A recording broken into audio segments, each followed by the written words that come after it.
ಒಬ್ಬ ಮನುಷ್ಯ ಇದ್ದ, ದೊಡ್ಡ ವ್ಯಾಪಾರ ಮಾಡಿದ. ಅವನು ಇದನ್ನ ಮಾಡ್ತಾ ಇದ್ದ, ಬ್ಲಾಸ್ಟ್ ಮಾಡೋದಕ್ಕೆ ಸ್ಫೋಟಕ ವಸ್ತುಗಳನ್ನು ಮಾಡ್ತಾ ಇದ್ದ.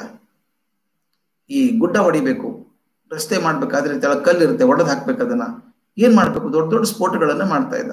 ಸ್ಫೋಟಕ ವಸ್ತುಗಳನ್ನು ಮಾಡಿ ಅದನ್ನಿಟ್ಟು ಮಾರ್ತಾ ಇದ್ದ. ಅದಕ್ಕೊಂದು ಹೆಸರು ಕೊಟ್ಟ, ಡೈನಮೈಟ್ ಅಂತ.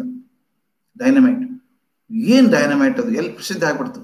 ಆದ್ರೆ ಜನ ಅದನ್ನ ಬೇರೆದಕ್ಕೆ ಉಪಯೋಗಿಸೋಕೆ ಶುರು ಮಾಡಿದ್ರು. ಡೈನಮೈಟ್ ಎಲ್ಲೆಲ್ಲೋ ಹಾಕಿ ಬ್ರಿಡ್ಜ್ ಕೆಡಬೋದು, ಯಾರ್ದೊಮ್ಮೆ ಗುಂಪಿನ ಮೇಲೆ ಹಾಕಿ ಜನರ ಕೊಲ್ಲೋದು, ಈ ತರ ಆಗ್ಬಿಡ್ತು. ಡೈನಮೈಟ್ ಅಂದ್ರೆ ಕೆಟ್ಟದು ಅಂತ ಅಭಿಪ್ರಾಯ ಬರೋಕ್ ಶುರು ಆಯ್ತು. ಆದ್ರೆ ಅವನಿಗೆ ಕೋಟ್ಯಾಂತರ ರೂಪಾಯಿ ಬರ್ತಾ ಇತ್ತು, ಕೋಟ್ಯಾಂತರ ರೂಪಾಯಿ ಬರೋದು. ಅವನು ಕಂಡುಹಿಡಿದಿದ್ದಲ್ಲ ಡೈನಮೈಟ್. ಒಂದ್ ದಿವಸ ಆಗಿನ ಕಾಲಕ್ಕೆ ವಿಮಾನಕ್ಕೆ ಹೋಗ್ಬೇಕಾಗಿತ್ತು, ಅವನು ಎಲ್ಲೋ ಬೇರೆ ದೇಶಕ್ಕೆ ಹೋಗ್ಬೇಕಾಗಿತ್ತು. ಆಗೆಲ್ಲ ವಿಮಾನ ಹೆಂಗ್ ಕಂಪ್ಯೂಟರ್ ಇಲ್ಲ. ನನಗೆಲ್ಲ ನೆನಪಿದೆ, ಸಣ್ಣ ಬುಕ್ಕೆ ಕೊಡೋರು, ಅವ್ರು ಬರೋದು ಕೈಯಿಂದ ಬರೆದು ಕೊಡ್ತಾ ಇದ್ರು. ಅಲ್ಲಿ ಹೋಗಿ ಕೊಡ್ಬೇಕು. ಒಂದು ಕಾಗದ ಚೀಟಿಯಲ್ಲಿ ಬರ್ಕೋತಾ ಇದ್ರು, ಯಾರು ಹೋದ್ರು, ಯಾರು ಹತ್ತಿದ್ರು ವಿಮಾನ ಅಂತೆಲ್ಲ ಬರ್ಕೋತಾ ಇದ್ರು ಆ ದಿವಸಗಳು. ಇವನು ಹೋಗೋ ದಿವಸ ಏನಾಯ್ತು, ಬೆಳಿಗ್ಗೆ ಜ್ವರ ಬಂದ್ಬಿಡ್ತೀವಿ ನೀವು, ವಿಪರೀತ. ಡಾಕ್ಟರ್ ಹೇಳಿದ್ರು ಹೋಗ್ಬೇಡ ಅಂದ್ಬಿಟ್ರು. ಇವನು ಹೋಗ್ಲಿಲ್ಲ ಫ್ಲೈಟಿಗೆ. ಆದ್ರೆ ಆ ವಿಮಾನ ಏನಾಯ್ತು, ಅಪಘಾತಕ್ಕೀಡಾಗಿ ಒಳಗಿದ್ದವರೆಲ್ಲ ಸತ್ತೋದ್ರು. ಮರುದಿನ ಆಯ್ತು, ಎದ್ದು ಪೇಪರ್ ಓದ್ತಾ ಇದ್ದ ಈ ಮನುಷ್ಯ. ಓದುವಾಗ ಪೇಪರ್ಲ್ಲಿ ಬಂದಿತ್ತು, ಅಯ್ಯೋ ಆ ವಿಮಾನ ಅಪಘಾತ ಆಗಿ ಒಳಗೆ ಸತ್ತೋದ್ರು.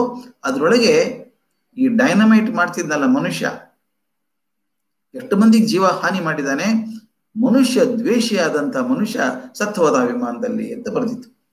ಮನುಷ್ಯ ದ್ವೇಷಿಯಾದಂಥ ಮನುಷ್ಯ ಸತ್ತು ಹೋದ ಅಂತ ಬರೆದಿತ್ತು. ಅವನ್ ಪೇಪರ್ ಓದಿ ಗಾಬರಿ ಆದ. ಅಯ್ಯೋ ಅಯ್ಯೋ ಅಯ್ಯೋ, ಜನ ಹಿಂಗ್ ನೆನೆಸ್ತಾರ ನನ್ನ ಸತ್ತ ಮೇಲೆ, ನನ್ನ ಮನುಷ್ಯ ದ್ವೇಷಿ ಅಂತ ನೆನೆಸ್ತಾರ ನನ್ನ. ಅಯ್ಯೋ ಕತೆ ಬೇಡಪ್ಪ, ಈ ಜನ್ಮ ಬೇಡ ನನಗೆ, ಈ ಕೆಟ್ಟ ಹೆಸರು ತಗೊಂಡು ಹೋಗೋದಿಲ್ಲ ನಾನು ಒಳ್ಳೆ ಹೆಸರು ಬೇಕು ನನಗೆ, ಇದು ಬೇಡ, ಮನುಷ್ಯ ದ್ವೇಷಿಯಾಗಿ ಸಾಯೋದು ಬೇಡ ಅಂತ ಏನ್ ಮಾಡಿದ ಗೊತ್ತಾ?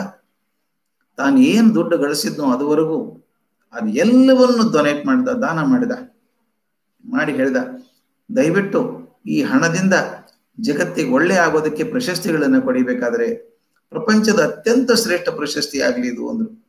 ಅದಕ್ಕೆ ಹೆಸರು ಏನಿಡ್ಬೇಕು, ಅವನದೇ ಹೆಸರು ಇಡಬೇಕು ಅಂತ ತೀರ್ಮಾನ ಮಾಡಿದ್ರು. ಆ ಮನುಷ್ಯನ ಹೆಸರು ಆಲ್ಫ್ರೆಡ್ ನೋಬೆಲ್ ಅಂತ. ಇವತ್ತೆಲ್ಲ ನೋಬೆಲ್ ಪಾರಿತೋಷಕ ಅಂತ ಕರಿತೀವಲ್ಲ, ಅದು ಅವನ ಹೆಸರಿಂದ ಬಂದದ್ದು. ಆದ್ರೆ ಇವತ್ತು ಅವನ enemy of the human kind, ಮನುಷ್ಯ ವೈರಿ ಅಂತ ಯಾರು ಕರೆಯಲ್ಲ, ಮನುಷ್ಯ ದ್ವೇಷಿ ಅಂತ ಕರೆಯಲ್ಲ ಅವ್ರನ್ನ.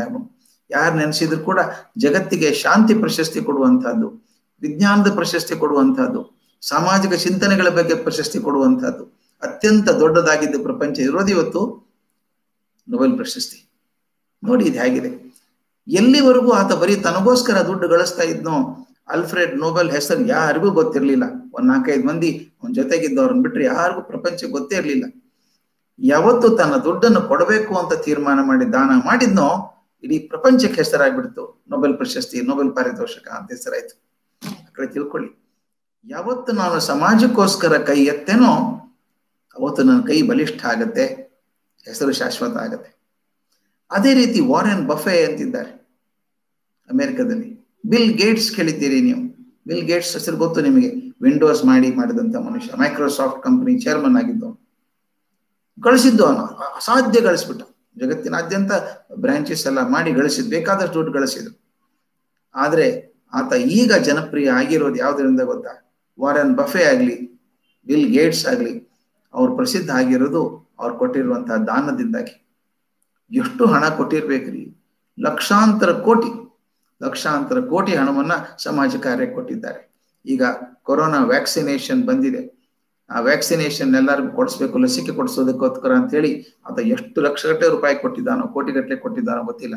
ಅಂದ್ರೆ ವಾರೆನ್ ಬಫೆ ಆಗ್ಲಿ, ಬಿಲ್ ಗೇಟ್ಸ್ ಆಗ್ಲಿ ಪ್ರಸಿದ್ಧ ಆಗಿರೋದು ತಾನು ಪಡ್ಕೊಂಡಿರೋ ಹಣದಿಂದಲ್ಲ, ಎಷ್ಟು ಕೊಟ್ಟ ಅನ್ನೋದ್ರ ಮೇಲೆ ಪ್ರಸಿದ್ಧ ಆದದ್ದು. ಮಕ್ಕಳೇ, ಅಷ್ಟು ದೂರ ಬೇಡ. ನಮ್ಮ ಬೆಂಗಳೂರಲ್ಲಿ ನಮ್ಮವರೇ ಆದಂಥ ಅಜೀಂ ಪ್ರೇಮ್ಜಿ ಅವರು, ವಿಪ್ರೋ ಕಂಪನಿ ಚೇರ್ಮನ್ ಆಗಿದ್ದವರು, ಎಷ್ಟು ಹಣ ಕೊಟ್ಟಿದ್ದಾರೆ ಗೊತ್ತಾ? ಶಿಕ್ಷಣಕ್ಕೆ, ಹಳ್ಳಿಗೆ, ಗ್ರಾಮಗಳು ಸರಿಯಾಗಲಿ ಅಂತ ಹೇಳಿ ಸಾಕಷ್ಟು ಹಣವನ್ನ, ತಮ್ಮ ಗಳಿಕೆಯ ಬಹುದೊಡ್ಡ ಭಾಗವನ್ನ ಸಮಾಜಕ್ಕೆ ಕೊಟ್ಟಿದ್ದಾರೆ. ಅವರು ಕೂಡ ನಾವು ನೆನೆಸೋದು ಅವ್ರು ಕೊಟ್ಟಂತ ದಾನದಿಂದಾಗಿ, ಸಮಾಜಕ್ಕೆ ಮಾಡಿದ ಕಾಣಿಕೆಯಿಂದಾಗಿ. ಅಂದ್ರೆ ಏನರ್ಥ? ನಾವು ಮಾಡಿದ್ದೆಲ್ಲ ಕೊಟ್ಟು ನಾವು ಸನ್ಯಾಸಿಗಳಾಗಿ ಬಿಡ್ಬೇಕಾ? ಇಲ್ಲಪ್ಪ, ಹಾಗೆ ಹೇಳೋದೇ ಇಲ್ಲ ನಾನು.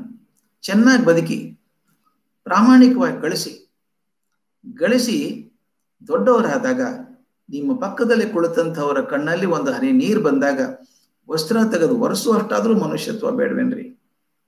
ಅದು ಬರ್ಬೇಕು ನಮಗೆ.